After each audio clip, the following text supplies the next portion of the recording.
welcome to another exciting edition of Out There TV. Definitely not your evening news. Hello, everybody, and thanks for joining us tonight. An incredible show coming up. First-time guest is Dr. Hildegard Staninger. Is that correct? Yes, and she's talking about Morgellons. She's one of the foremost researchers on the syndrome.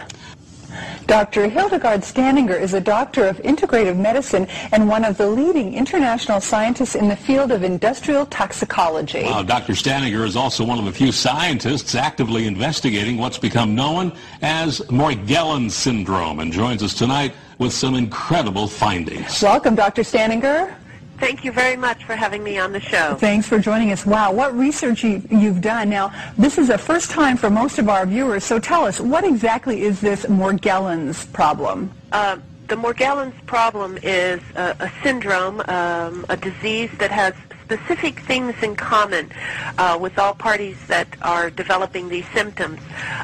They have fibers that grow out of their body, and these fibers burn at 1,400 degrees or more, and they also have where it's either black, blue, or red, or even white fibers. They experience hair loss that is replaced by pseudo hair. They have fatigue and a number of what they call lesions, which has like a crust over it, or a pseudo skin, or some people call it a callus, where these fibers and other materials accumulate under the skin.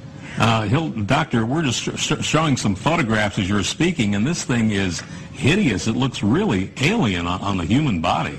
Well, it is a true foreign invader, meaning a foreign invader is something that comes into the body and is not recognized by the body and attacks the body's defense mechanism. And in this case, the materials which were identified at the end of the study, which was under Project FM, we found that it was made of a polyester, two-part polyester compound with other organic compounds, and it basically was like two plastic straws within itself. Wow.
Okay, you had something on the website that was a golden head. What is that in relation Okay, to? now the golden head, which was identified in the very beginning, we went in stages. Let me just explain what the stages were. The first set of tests that were done, which were using toxicological pathology methods, which were done by a colleague of mine, Dr. Rahim Karju, and myself, and identified what was the physical nature of prepared slides that were sent to us by a person that was diagnosed with Morgellons and also was sent to us by the hospital in New Hampshire. And that showed silicone present and also silica, crystals, okay? Mm-hmm. That was in phase 1. Phase 2 showed high-density polyethylene fiber and other compounds being present. And then phase 3, which was the combination of approximately 24 samples that were sent from around the world, and also the comparison to a chemtrail sample that was sent to us from Texas. Wow. And 2 of my patients and Dr. Spencer's patients that had Morgellons, and that showed that it matched to the chemtrail sample that was in Texas versus these other 2 people. One lived in Signal Hill and the other one lived in Long Beach. So we're showing something that we learned from the website. These are fibers that came from a chemtrail sample. Now, how did that come to you? What did it look like when you saw it just with the naked eye? Well, what it looked like was just like cotton candy, mm-hmm. like just white cotton candy in a bag, and then also a twig was attached.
Because the person who took the sample saw it falling from the sky and was able to gather it and date it when they gathered it and put it into proper Ziploc bags.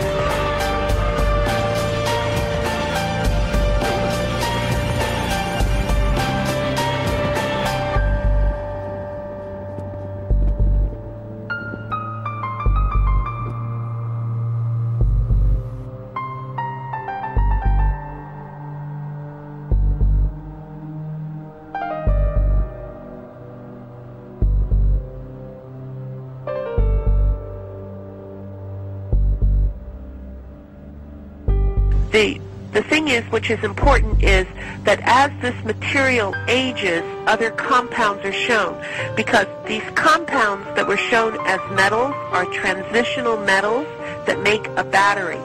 Thus, the compounds use the cells to make its own battery, where they have a silicone or a gel in between the cells that allow it to be like suffocated or held within. Each one of the patients that Dr. Spencer and I have seen, that if they take a hair, which we thought was real hair versus pseudo hair, where it doesn't have a core in it, because human hair has a core in it, they can put their finger next to it without even touching it, just like, say, maybe 2 or 3 millimeters away from the hair, and the hair will start spinning, meaning there's some kind of charge within their own body. Wow. And we have measured, we had a company that brought over a new machine, the ESC from Korea, and we did urine samples, and conductivity is very high in a human being if it's near 1.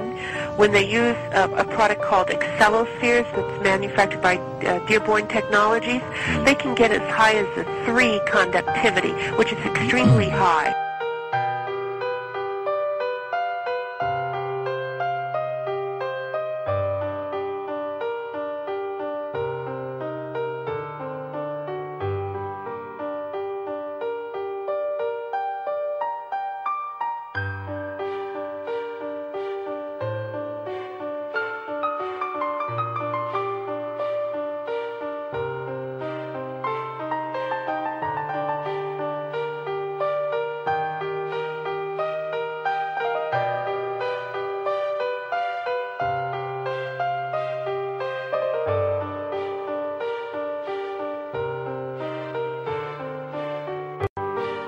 Okay, what I was saying earlier in reference to transitional metals and the conductivity. Transitional metals are metals that make up charges, being iron, sulfur, etc., and phosphorus. But in these patients, they had high metals that were transitional, and what happens is there is a particle, which is called a nanoparticle, which connects together to make a nanoarray in some shape, usually in a straight line, and that makes into the fiber.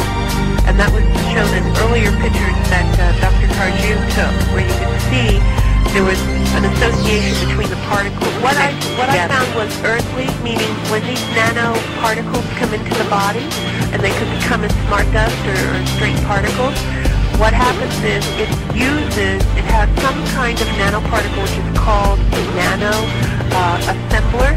It uses body material to make its network of fibers.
And you know, a friend of ours who's a chemtrail expert in Los Angeles says the chemtrail spraying there is just out of control.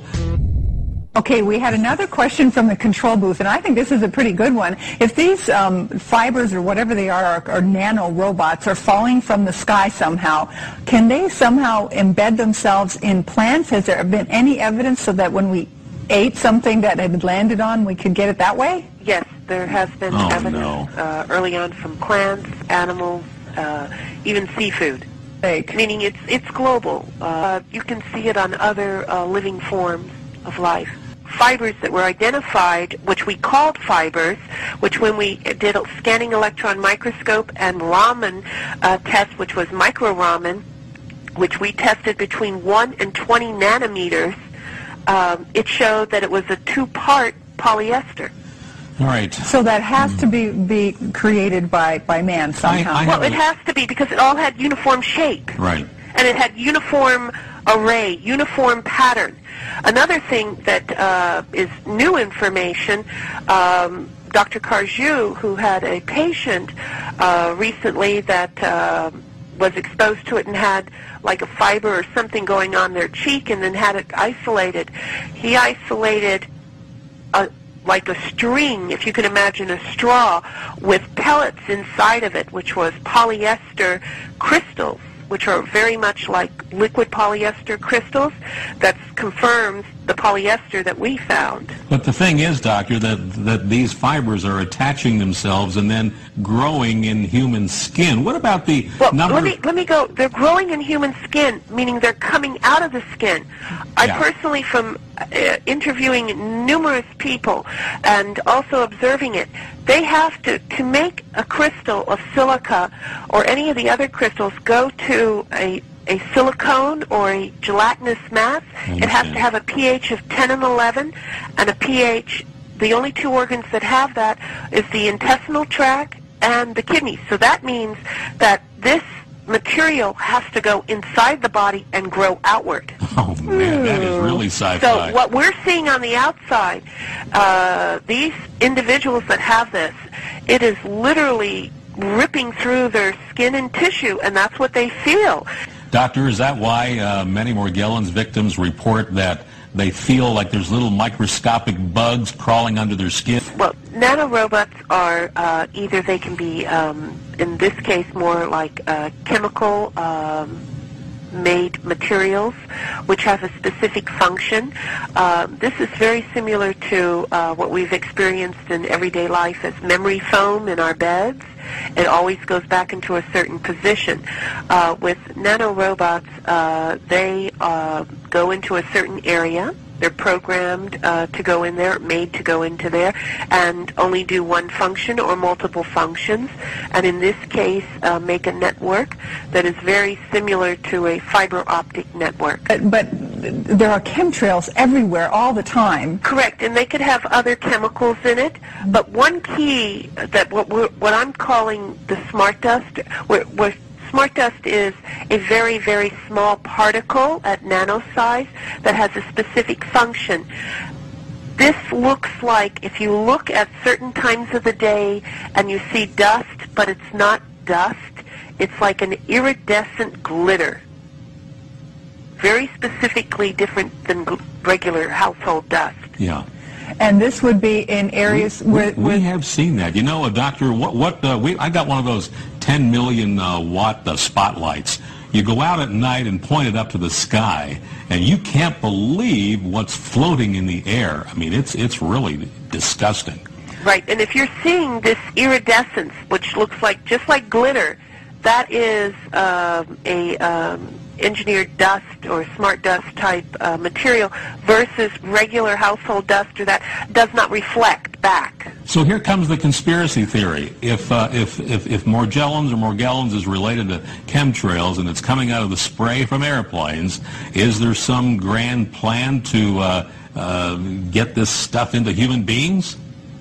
Well, I don't know if it was a plan or anything, but I will say that all of us have been exposed, all animals, all life forms on this planet. It's just a matter of what our genetic makeup is, what we have been chemically poisoned with as an industry, meaning working in industry versus living in certain polluted areas, that is allowing this to manifest more rapidly in individuals than ourselves.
like the ones where they have the lesions, where they have the discolorization of the skin, they have a lot of porphyria in their body, which is from pyrols, and thus chemical composition of pyrols. And I basically know that it's a man-made machine, as I call it. And also, being that there's technology where these, what we call liquid crystals, meaning that they're crystals where they have different DNA, just as I said earlier in my early papers and other shows that I've been on, where they have DNA plasmids. These DNA plasmids can be certain bacteria, sea anemones, shark venom, whatever it may be, okay? But it's where other scientists may not have found it or anything and call it parasites or whatever they may want to call it, because they never were able to get a whole matter of it, meaning a whole organism. It's okay. How many people are you estimating have this affliction just in the United States? Early on, when the end of the statistics at the first of the year were over 60,000 in the United States, 100,000 worldwide, with an expansion rate of 1,000 a day globally.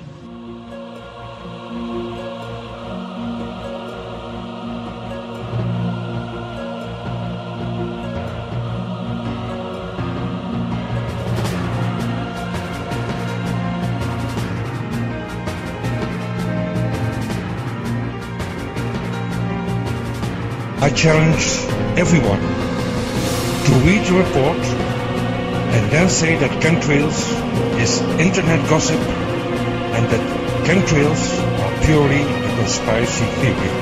I challenge everyone. I've brought this report to the Department of the NATO in Brussels, the UNO, personally to the embassies of the United States, United Kingdom, France, Germany, Iran, Venezuela, Russia, and China. We are sending it to every embassy. We have sent it to the international press, to all press contacts we get. We are sending it to the international chemtrail web of about 150 email addresses all over the world, who have engaged themselves to spread it to their governments, to their police departments, justice departments, and so on. This is a scientific, evidence-based report for which we all are very, very grateful. And if the authors, whose identity I don't know, don't want to know for security reasons, I want to thank them from the bottom of our hearts for the tremendous job that they did. They are inside experts.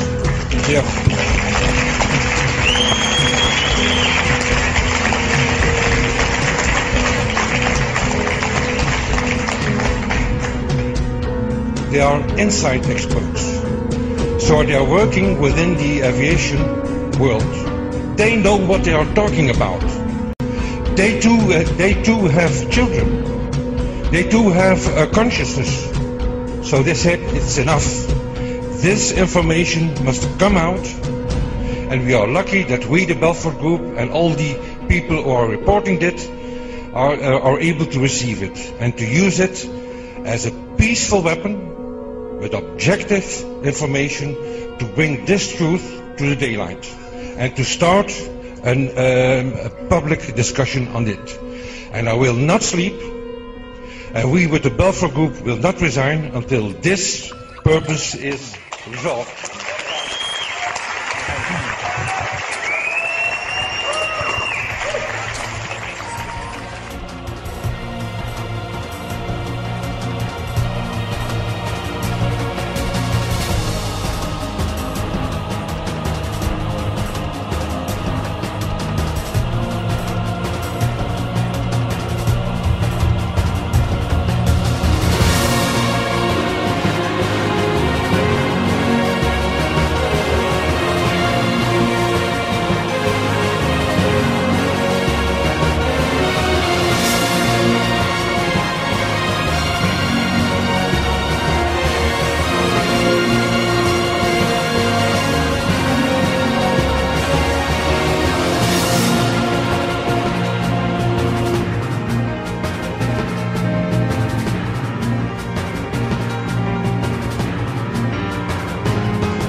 Unbelievable. I knew there was a connection between chemtrails and there's more gallons. And finally, a leading environmental toxicologist has proven it. 100,000 worldwide with an expansion rate of 1,000 a day globally.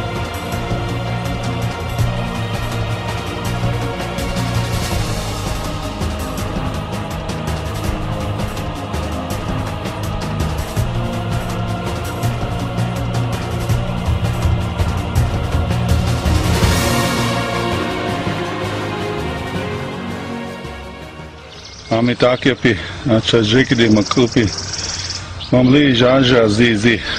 My name is Chief Golden Light Eagle from the Yankton Sioux Reservation, and I'm concerned, like all of you, and maybe some of you that don't know, we're concerned about our air.